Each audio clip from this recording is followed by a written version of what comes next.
নমস্কার সবাইকে, আমি মেনকা। আমার চ্যানেল হাতাখুন্তি কড়াইতে আপনাদের সবাইকে স্বাগত। আজ আমি বানিয়েছি ডিম এবং সয়াবিন দিয়ে দুর্দান্ত একটা রেসিপি। আশা করছি আপনাদের এই রেসিপিটা খুব ভালো লাগবে, কেননা এটা ভাত বা রুটির সাথে একদম জমে যায়। আর মাসের শেষে যদি ঘরে কিছু বাড়ন্ত থাকে তাহলে এটা দিয়ে কিন্তু সবার মন জয় করতে পারবেন। আশা করি আমার এই রান্নাটা আপনাদের ভালো লাগবে, আর যদি ভালো লাগে আমার চ্যানেলটিকে সাবস্ক্রাইব করার অনুরোধ রইল। চলুন তাহলে কি করে বানিয়েছি। মেন যেই দুটো জিনিস লাগবে সেটা হচ্ছে আমি দুটো ডিম নিয়েছি, আর এখানটা এইটুকুই আমার ঘরে আজকে সয়াবিন ছিল। সেই সয়াবিনটাকে নুন জল দিয়ে সেদ্ধ করে আমি রেখে দিয়েছি। সেদ্ধ করা সয়াবিনটা একটা মিক্সির জারে আমি নিয়েছি। নিয়ে এটাকে একটা কিমার মতন আমি বানিয়ে নেব। এবার এর মধ্যে আমি দিয়ে দিয়েছি একটা পেঁয়াজ কুচি। একটা দিনই এখানে মিডিয়াম সাইজের দুটো পেঁয়াজ কুচি দিয়েছি। বড় হলে দুটো পেঁয়াজ কুচি আপনি একটা দেবেন, আর ছোট হলে দুটো দিলেও হবে। এইবার আমি দিয়ে দিচ্ছি একটু রসুন কুচি, যা স্বাদ অনুযায়ী লঙ্কা কুচি, আর দিয়ে দিচ্ছি কিছুটা ধনেপাতা কুচি। এইবার এটাকে এর মধ্যে আমি দিয়ে দেবো হাফ চামচ মতন হলুদ গুঁড়ো, আর দিয়ে দেবো স্বাদ অনুযায়ী আমি হাফ চামচ লবণ দিয়ে দেবো, কেননা গ্রেভিটায়ও লবণ পড়বে, তার জন্য এটাই বেশি আর লবণ দিলাম না। এবার এটাকে আগে একটু মেখে নেবো, এরকম চামচের সাহায্যে আমি এরকম একটু মেখে নেব। মেখে নিয়ে আগে এর মধ্যে আমি যে ডিম দুটো নিয়েছি সেই ডিম দুটো এর মধ্যে আমি ফাটিয়ে দেব। ডিম দুটো দিয়ে দিয়েছি। এইবার আমি এটাকে একটা চামচের সাহায্যে ভালো করে ডিম দুটোকে মেখে নেব। এইবার এই মিশ্রণের মধ্যেই আমি যেই সয়াবিনের কিমাটা করে রেখেছিলাম সেই কিমাটা এর মধ্যে মিশিয়ে দিলাম। আপনি যদি এই রান্নাটি এইভাবে করেন, কেউ বুঝতেই পারবে না যে ডিম খাচ্ছে নাকি সয়াবিন খাচ্ছে নাকি চিকেনের কিমা খাচ্ছে। এটার একদমই স্বাদটা কিন্তু না বোঝার মতনই একটা পদ। এইবার যদি আপনার ঘরে এরকম আপ্পামের থাকে তাহলে আপনি দিতে পারেন, আর না হলে গোল গোল করে বড়ার আকৃতি করেও আপনারা ভেজে নিতে পারেন। আমার ঘরে যেহেতু এই আপ্পামের ট্রেটা ছিল তার জন্য আমি এটা দিয়েই বানাচ্ছি, এটাতেই বানাচ্ছি, তাতে সাইজটা বেশ সুন্দর হয়। এইবার চামচ দিয়ে আমি একটু তেল দিয়ে দিয়েছি। তেলটা গরম করে আঁচটা মিডিয়ামে রেখে এইবার আমি চামচের সাহায্যে এগুলো আস্তে আস্তে দিয়ে দেবো। আর এইগুলো দিতে দিতে একটা কথা বলি, যদি ভালো লাগে, আগেই অনুরোধ করেছি, যদি ভালো লাগে চ্যানেলটাকে একটু শেয়ার এবং সাবস্ক্রাইব করে দেবেন। এইবার আমি এরকম করে চামচের সাহায্যে এইবার সব যে মিশ্রণটা ছিল আমি সব মিশ্রণটুকু দিয়ে দিব।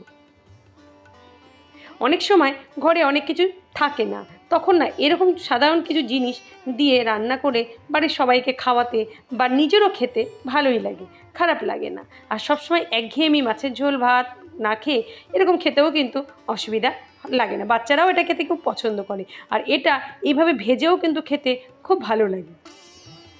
আমি এবার কি করব, একটা ঢাকনি দিয়ে 2 মিনিট মতন লো ফ্লেমে আমি রান্নাটা করুন, ভাজবো এগুলোকে। দেখুন এরকম যখন চারপাশ এরকম কালার একটু চেঞ্জ হয়ে যাবে, একটা চামচ নিয়ে এরকম চামচের সাহায্যে আপনি আস্তে আস্তে এটাকে, আর বেশি জোরে দেবেন না, তাহলে কিন্তু নিচটা পুড়ে যাবে, রঙটা একটু কালো কালো হয়ে যাবে, দেখতে অতটা ভালো লাগবে না।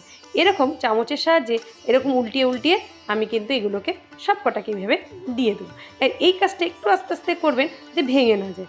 একটুখানি ভেঙে গেলে আবার একটু দেখতেও তার মধ্যেও ভাঙতেই পারে, কিছু করার নেই, কিন্তু জানি একটু আস্তে করলে যাতে না ভাঙে, দেখার সৌন্দর্য, অসুবিধার কিছু নেই। মানুষ তো, ভুল তো হবেই বলুন। এবার আমি এরকম করতে করতে সবগুলোকে এরকম করে ভেজে নেব। আর এই পিঠটাকেও ঠিক আমি এরকম লাল লাল করে কিন্তু ভেজে নেব। আমি এরকম গোল গোল করে ভেজে নিয়েছি। আমার সব ডিমের আর সয়াবিনের এই ভাজা কমপ্লিট হয়ে গেছে। এটা না এইভাবে সস দিয়েও খেতে কিন্তু খুব ভালো লাগে। ব্যাস আমার হয়ে গেছে। এবার আমি এটার গ্রেভিটা বানাবো। আমি 2 চামচ মতন তেল দিয়ে দিয়েছি, তেলটা আপনারা আপনাদের মতন দেবেন। এইবার এখানটা আমি দিয়ে দিয়েছি একটা তেজপাতা, আর দেব ফোড়নের জন্য 1 চামচ জিরে। এখানে আঁচটা কমিয়ে রাখবেন যাতে পুড়ে জিরেটা কালো না হয়ে যায়। এইবার ওই তেলেই যখন জিরের থেকে সুন্দর একটা গন্ধ বেরোবে, আমি এখানে 2টো মিডিয়াম সাইজের আলু নিয়েছি। আলুটাকেও লাল লাল করে ভেজে নেব। বেশি লাল করবেন না, হালকা যে একটু লাল হবে তাহলেই হবে। আর আমি একটা পেস্ট বানিয়েছি। আমি এখানে নিয়েছিলাম একটা পেঁয়াজ 5-6টা মতন রসুনের কোয়া, 1 ইঞ্চি আদা আর একটা টমেটো দিয়ে আমি একটা এরকম পেস্ট বানিয়ে নিয়েছি। পেস্ট বানানোটা আর দেখালাম না, তাই বলে দিলাম। আমি যতটুকু নিয়েছি সব ডেসক্রিপশন বক্সে আমি সুন্দর করে লিখে দেবো। যদি কিছু বুঝতে অসুবিধা হয় তাহলে আপনারা ওখানটা একবার একটু চেক করে নেবেন। এবার এটাকে দিয়ে একটুখানি কষিয়ে নেবো ভালো করে। কষানোর পর এইবার এখানটা দিয়ে দেবো স্বাদ অনুযায়ী নুন, আমি 1 চামচ দিয়েছি। আর এখানটা দিয়ে দিয়েছি 1 চামচ হলুদ গুঁড়ো, আর দেবো 1 চামচ লঙ্কার গুঁড়ো, আর দেবো 1 চামচ জিরের গুঁড়ো। লঙ্কার গুঁড়োটা আপনারা আপনাদের স্বাদ অনুযায়ী দেবেন, বাড়ির সদস্যরা কীরকম ঝাল খায় সেই অনুযায়ী লঙ্কার গুঁড়োটা কিন্তু দেবেন। একটুখানি জল দিয়ে আমি কিন্তু এই মশলাটাকে ভালো করে কষাবো। এরকম করে আমি 2 মিনিটের জন্য এটাকে একটুখানি ঢেকে দেবো। ঢেকে দিয়েছি, ঢেকে দিয়ে একদম আস্তে আমি 2 মিনিটে ঢেকে একটুখানি কষিয়ে নেবো, কারণ আলুটা যাতে সেদ্ধ হয়ে যায়। আর মশলাটাও সব কষানো হয়ে গেছে। আর দেখুন এখানটা কমিয়ে দেবেন, আর তাইলে আর মশলাটা পুড়ে যাবে না। আমি গ্রেভির জন্য 1 কাপ গরম জল দিয়েছি। আর বেশি দিনই এই রান্নাটা একটু গামাখা গামাখা হয়, পাতলা হলে অতটা ভালো লাগে না। আপনার যদি পাতলা ভালো লাগে তাহলে একটু জল আপনি বাড়িয়ে কমিয়ে দিতেই পারেন। এইবার এটাকে যেহেতু গরম জল দিয়েছি, এটাকে আমার ফোটাতে হবে একটু ভালো করে।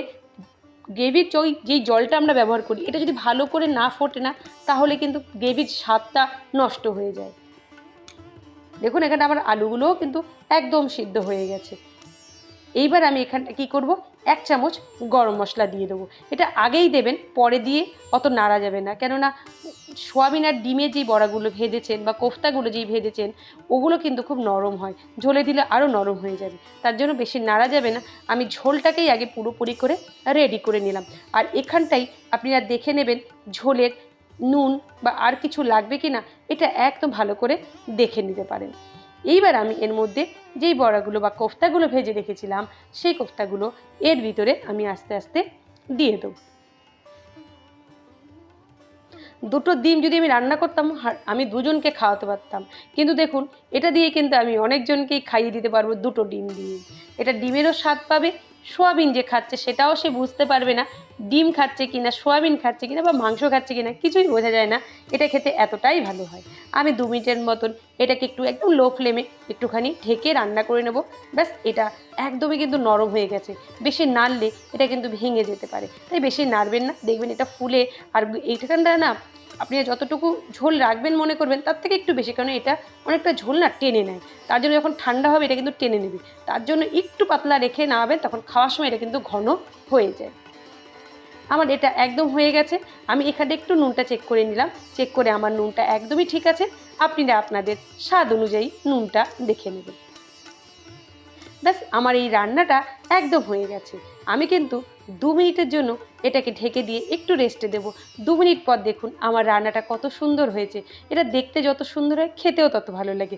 যদি এতক্ষণ ভিডিওটা ভালো লাগে তবে একটা লাইক, শেয়ার, সাবস্ক্রাইব করে দেবেন। সবাই ভালো থাকবেন, সুস্থ থাকবেন, হাতাখুন্তি কড়াইয়ের সাথে থাকবেন।